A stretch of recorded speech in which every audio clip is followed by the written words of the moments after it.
we'll have a look at the critical review, and we're looking at the last part now.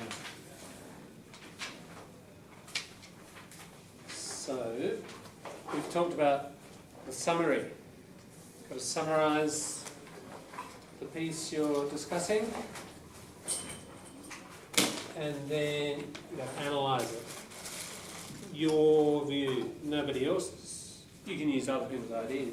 Certainly in this class, all the ideas that we share, you can use anybody else's ideas. Hi, Janice.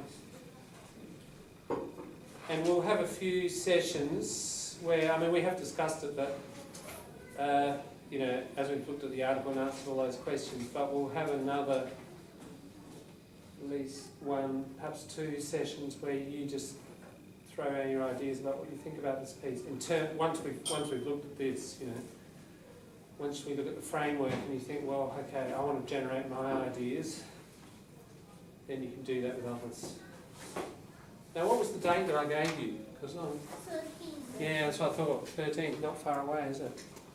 End of next week. That's all right. We're on track for that. Because we'll have a couple of sessions actually in the class where you write.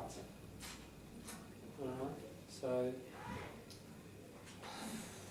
I reckon, if you write for 1 hour, if we finish this maybe today, then we have a brainstorm about your ideas, possibly tomorrow, and then at least a couple of sessions of writing in class with all your ideas and notes, so that you're not doing it all at home.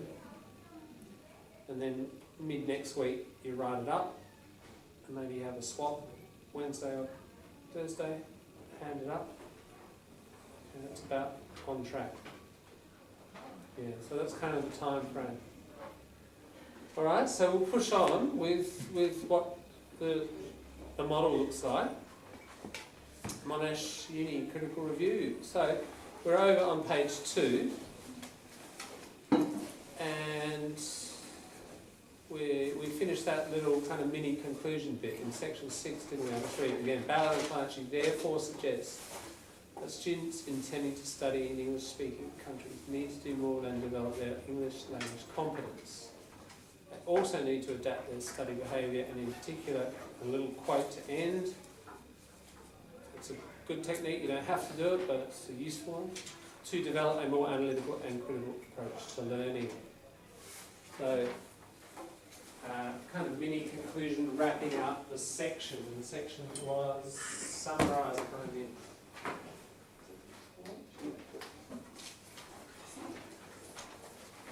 Alright. I sit with me. Alright. Good. Start a new political party. Alright, good idea. Oh, I hate to see in front of you. So yeah, under the eagle eye. I know, you know what I'm doing, everything. Yeah. You like to be naughty at the back. Alright, fair enough. Okay, so let's read Lynn. No, just kidding. Hey, Tommy, could you read 7? Yes. Thanks. How convincing, though, is this idea that Asian students think in a fundamentally different way? First of all, we need to consider... First, I'm just... yeah, that's it. First of all, we need to consider the evidence. Ballard and Crunchy drew on to support this view. The case studies presented seem persuasive, but it must be remembered that these are only small in number and we do not know how typical they are. The case of the Japanese student, for example, may be quite unusual.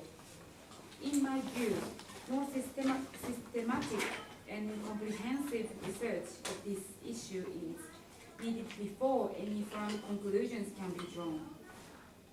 It will be interesting, for example, to try the essay topic on a large group of students and find out how they would respond to it. The authors of the chapter can therefore be criticized here for lack of evidence to support this view. Thank you, well read. Yeah, so you can probably see that's really different, isn't it, from a summary. This is, we're seeing the writer's opinion here and what they think is strong and what they think is weak about the piece. It's no longer a summary. It's not just restatement. It's very much criticism, positive and or negative. So there's a fundamental change here. If we look over at point A, evaluating the text, the other main requirement of a critical review is to provide an evaluation of the current text.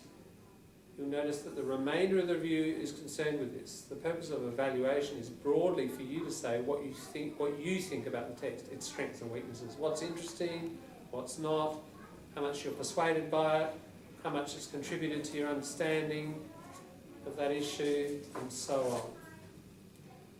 It's most important you're able to provide a cogent response, well-argued response to any text you're reviewing. So as you're reading, make a note of any impressions you have. We've kind of done that as we've gone along. And then these can be worked into well-supported evaluative statements. So cogent means it's well-supported. You're a well-supported argument. Yeah. Okay, we'll read a few more paragraphs probably before we have a look at section 9. But over on the right-hand side, we see some interesting words here. Signalling type of evaluation. It's important to make the nature of your evaluation clear, whether your comments are favourable or not. Notice the range of words and expressions in all of these paragraphs. We've been doing this already because we've been kind of mining it for collocations. They've done a little bit here for us. Notice the range of words and expressions used in paragraphs 7 to 10 to signal a negative response to material. The authors can be criticised. See, it's a passive structure. And there's a can there, a little modal, hedging a bit. Another questionable aspect, obviously negative comment coming up, but not too strong, questionable. It's fairly gentle, isn't it? Something, you'd ask questions about, you doubt it. Not another negative aspect, or another faulty aspect. It's, choose your adjectives. Go soft. General culture of academic professional criticism. Less is more. You know that idiom, less is more? So by using softer adjectives, you probably persuade people more than if you bang on the table with strong sort of adjectives that state really strong positions. So be gentle. This same cultural bias can be found, criticism about cultural bias there.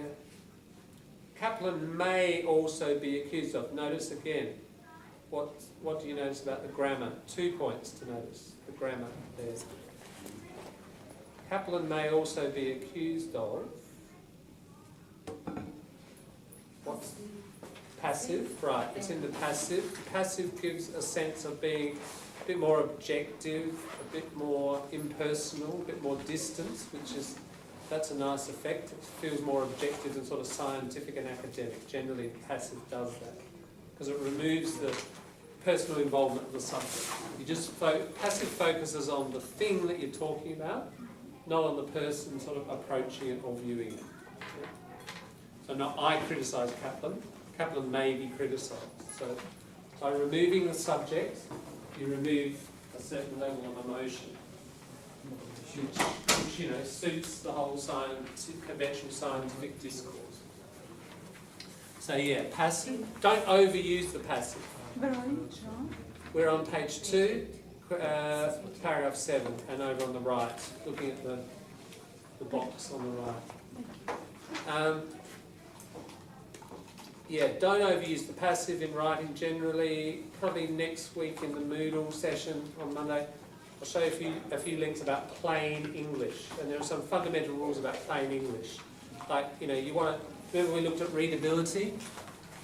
You want to be readable, the first time. Some of those principles about just being simple and clear.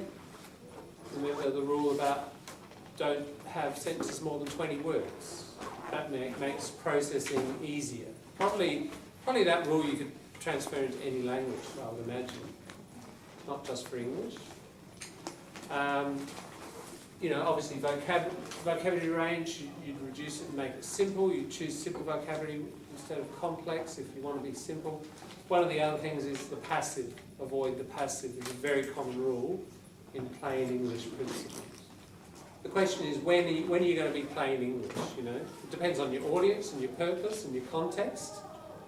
For you in here, you try to be the reverse of plain English. You're trying to push the complexity of your grammar, the complexity of your vocab, etc., etc. You're trying to, build the muscles kind of up, aren't you? But you want to be able to be very simple and clear when you need to be as well. You want that full range of language control. So the passive comes in here. The passive is great for this kind of genre: critical review, academic writing, sounding objective, sounding. Give you a word here.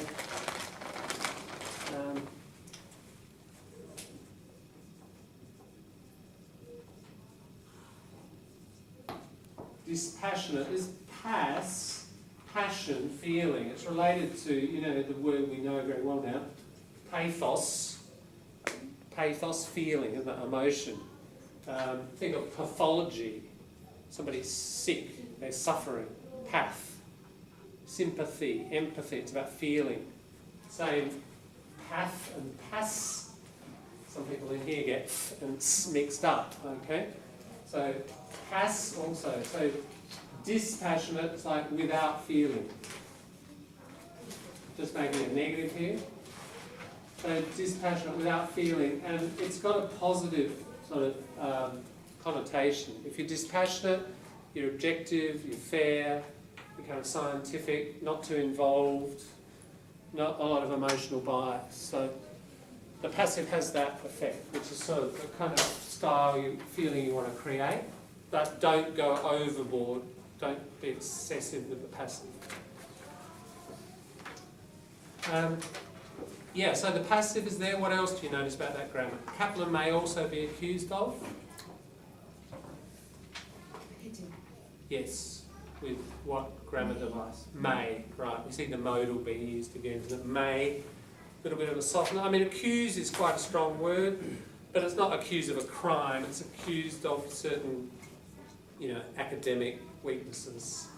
But just to soften that, even so, there's a modal. Where? Hmm? Where I put Kaplan may also be accused of, just in the box on the right, just the samples they're talking about there. And a final shortcoming in the article, a good word for critical review, a shortcoming, means kind of like a weakness. If we have a look at the word, shortcoming, think of the metaphor, here you're coming somewhere, and that's your destination, right? But you don't get there, we say you fall short. You only get to there. So you're aiming at that, but you only get to that. So Kaplan's trying to explain about Asian students or whatever. He only really gets here, so there's this gap. So it's a weakness. And John, So a shortcoming is a fault or a weakness. Can you see the metaphor there? Yeah. where does it show this same cultural bias can be found? Where in the paragraph 7? Well, we're looking here.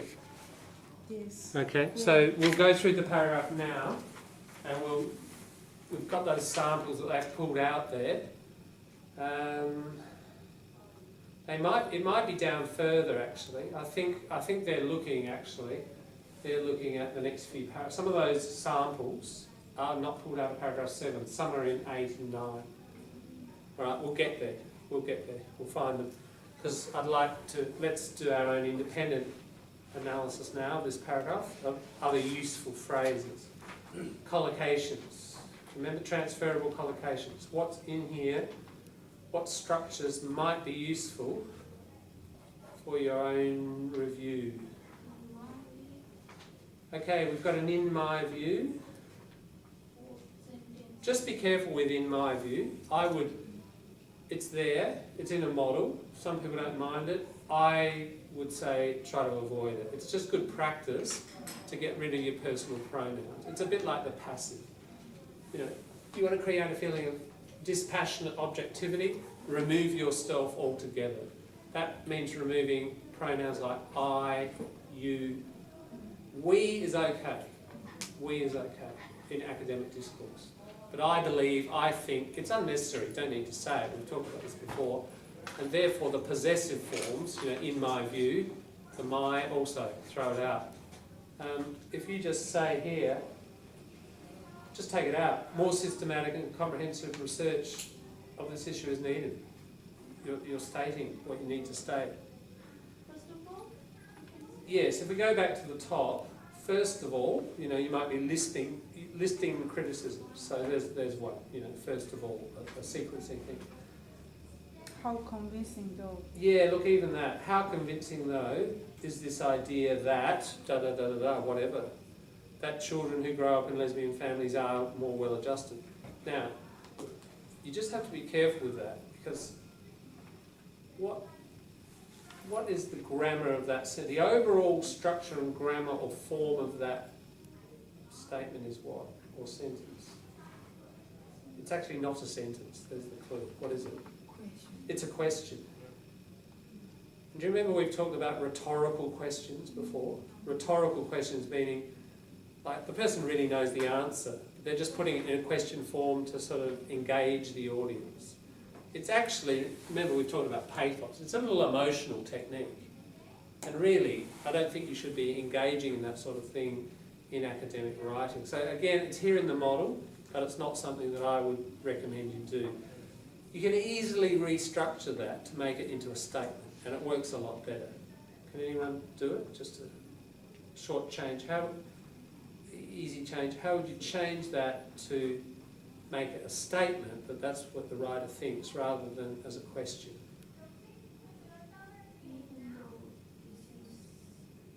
The idea of Asian student. Yeah, you'd probably start with this idea, wouldn't it? That Asian students think in a fundamentally different way is Convinced. not Not convinced. not convincing. Not convincing. Not convincing, yeah. I would say not very convincing. That's a little hedge. Look. So,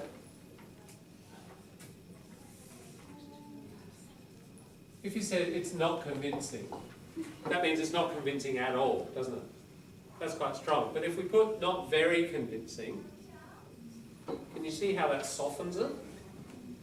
Because if we look at the scale of convincingness, there's no such word, but let's imagine that's very convincing. That's kind of zero convincing. If you say it's not, something is not convincing, it's that territory, isn't it? But if you say it's not very convincing, it's here. If you say it's not very convincing, you're saying it's there. So perhaps it's still convincing, and even more than 50%. So can you see how by putting a very, you're actually softening it? It's a kind of strange contradictory effect. But this is like, you know, in a meeting, it's politeness in English. Oh, that's not a very good idea. That's not a good idea. Much stronger. If you use your very, just in social, you know, friend-to-friend discourse, it'll soften things a lot. And in professional meetings. So I don't think that's a very useful suggestion. That's not a useful suggestion. One's much stronger and more offensive. So your very can do a lot of good social work and political work for you, and it's doing it here as well. But I've heard in formal writing, we cannot write, we cannot bring the very. Oh, absolutely. You see very all the time. Where'd you get that one from? In certificate 4. What? I'm shocked. Really? Very? Okay, get any academic text, open it up, go Control F, find, and type in very, and see how many results you get. If you don't believe me, let's go evidence-based. Yeah. No, I'm just shocked sometimes at what some people say. Where did that come from? I think it's Mars. Hey? you give some words to us like good and bad. Yeah, not very. I've never put very on the list. Very is just a very neutral, it's a very neutral intensifier, used everywhere. Yeah. You have two teachers or just one? So, rule number 1, never believe a teacher. Alright? Go and search on the web for this one. Okay. So this is this question format. I would avoid that. And yes. First of all, anything else there? We need to consider. Yeah. Now there's a use of we. See that we? Compared to the I.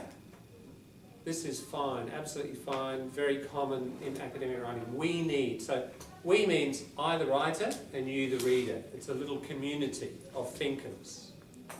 We need to investigate this further. We need to consider. We need to bear in mind, these sorts of structures, very common and fine.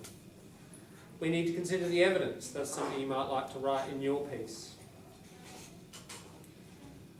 Notice the collocation. What do Ballard and Clancy do with evidence? Draw to support the They word. draw on it. Draw means to pull, not draw a picture. Draw has two meanings in English. One, to draw a picture. The more general one is pull. When you want to get your socks in the morning, what do you pull? Where are your socks? They're in the drawer. Right, because that thing is something you pull. That's where that word comes from, draw. You draw water from a well. You draw a conclusion, metaphor. Right? Is it something to drain? Because we drain stuff. Not drain. Drain. No, that would be it. Don't think the words are related. But yeah. Yeah, so here you draw on evidence. It's like you pull the evidence, so the metaphor is you pull it towards a conclusion. That's the metaphor, it's happening here. You draw on it to support this view. Next bit, I'll just do these for you because we'll warm you up, because I'll leave you to look at the rest yourself. The case studies presented seem persuasive. What can you say about seem? Hedging. Hedging, right. It's not are persuasive, seem. Seems a very useful hedging word. It's a verb, isn't it? So hedging using a verb. This was hedging using a what? Certain What part of speech is very? adverb. Yeah, that's an adverb. So, we, as I've said before, we can hedge lots of different ways. It's good to just... You mean Keeping- very is hedging? That's hedging here. Because it shows the certain and the... No, but as I explained with this, that it's softening, not convincing, not very convincing. Not very convincing is softening it. Therefore, it's a hedge. Yeah. Okay, but it must be remembered. There's an interesting little structure. Passive, no subject. It's called the impersonal passive because you've got it. It is remembered, it must be remembered, and you've got your modal must. Must is a boost. Now, that's the opposite of a hedge. A must, you must do it. Like strong, isn't it? That's increasing the person's strength of position. So that is a boost. Boosts compared to hedges are much less frequent in academic writing, but we do see one here. It's an interesting one. The person's stressing this. The case studies, yeah, so the case studies about the Japanese students seem persuasive, but, it's a common structure, isn't it? Something seems da-da-da, but, and then here comes the real criticism of the person. So that can be a useful structure if you want to say, look, on the surface something seems like this, however, or but, and then comes your criticism. They're only small in number. That's kind of useful if you're talking about the amount of evidence. You might like to talk about the number of families and say, if you think there's not enough families, 84, they're only small in number. We don't know how typical they are, possibly. We could use that. The case of the Japanese student, for example, may be quite unusual. Really, it's about, think about critical thinking technique. anecdotal evidence, isn't it? This is really what the person's saying. Look, you know, they're not using this word, but it's basically, it might be just unusual. And single samples are not enough to prove anything. In my view, we've talked about that. More systematic and comprehensive research on this issue is needed. You could take any bits of that in any kind of combination, it might be useful. Before any firm conclusions can be, here's this word again, drawn. So there's almost a whole sentence there that you could use in certain circumstances. Don't lift whole sentences, that's getting close to plagiarism. Just some collocations in there perhaps you might want to use. Comprehensive research, systematic research, more research is needed, more comprehensive research is needed, that sort of stuff. You might like to say that about the paediatrics, you might not. This is useful, the next bit. It would be interesting to da-da-da-da-da. It would be interesting to extend the lesbian study for another 10 years to find out the scores in adulthood, or, you know, suggestions for further research. It would be interesting to, and come up with your own creative suggestions. As I've said, that sort of stuff, rather than just criticising the article, actually suggesting ways forward that can strengthen the research or resolve a doubt or a problem that the research brings up. That is sort of more your distinction, high distinction kind of territory. It helps really get your points up. So that structure might help you there. The authors of this chapter can therefore be criticised. Notice again we see, it's already been picked out on the right, but it's a passive, isn't it? And you got your modal, can therefore be criticised here for, and then whatever it is, for faulty argument, lack of evidence, small sample size, whatever you want to criticise. So there's quite a few little structures there going on that could be useful. Can be used, it must be remembered. Yeah, as a sure. collocation. Yeah, definitely. If it suits your purpose, that's a good one. All right, so I think we're warmed up and tuned into this, you know, looking for the language. So let's read on a couple of paragraphs and we'll have a look at the left-hand side, and then I'll hand it over to you to find more useful phrases. So, Nimika, can you read 8, please? Another questionable aspect of this article is its implied cultural bias.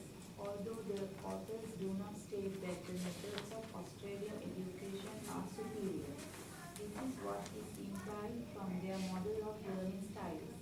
Whereas it is suggested that Australian students progress from a reproductive approach to an analytical approach, the authors seem to think that Asian education does not move beyond this reproductive stage. Are Asian territory students then to consider themselves only as the equals of Australian secondary students? By implication, Asian education is seen as an undeveloped form. Thank you. Good. And we need to talk about the actual critical thinking technique here too, which is kind of interesting. So we'll just push on. 9, Min. This same cultural bias can also be found in the Kaplan material. His characterization of the English pattern as linear in contrast to the circularity of the Asian pattern implies that he finds the former more logical. Scholars from Asian countries, which have their own rich traditions of learning, may regard these judgments as offensive. Kaplan may also be accused of serious oversimplification when he speaks of a single Oriental style of thinking. Asia consists of many cultures and languages which cannot be reduced into one uniform pattern. I contrast his proposes that there are 3 distinct European patterns: English, Russian, and Romance. Good, thank you. And we'll just complete the sort of body of the evaluation by number 10. Ahmed, can you read number 10, the final shortcoming? The final shortcoming in the article is the author portrayal of how students are able to adjust in their approach to learning. If we accept the view that patterns of thinking are conditioned by language and education from an early age, then it is fair to assume that the process of adjustment to a new pattern would take a good deal of time and effort. However, in the case of Japanese students,